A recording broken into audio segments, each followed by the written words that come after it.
Pero Yun. napagkwentuhan niyo na ba yung mga bata-bata tayo, nag-clown ba kayo? Yung parents niyo, Ayan pala, nagdala buti ng nabanggit clown? na ganun sa clown. May time, nung 7th birthday ko ata, naalala ko may clown. Mm. Yun yung pagkakaano ko, pagkakaalala ko. Kami tol, di kami pwede mag-clown kasi yung kapatid kong pangalawa, yung ka-birthday ko rin. Mm. Takot siya Takot. sa Takot. lahat, mascot, Ah, lahat. Tol, Jollibee na lang, sobrang cute ko yung Jollibee, iyakan pa.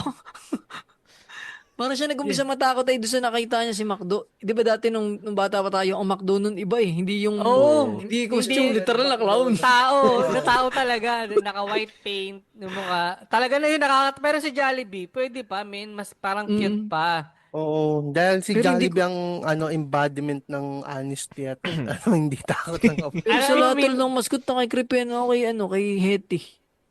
Crush ko si tol, si Eti Twirly. spaghetti. Oh, si Twirl crush ko yun eh. Pero si Hetty, tol, ang creepy ng mata no, magkaloy, sobrang liit. Parang, Banlag.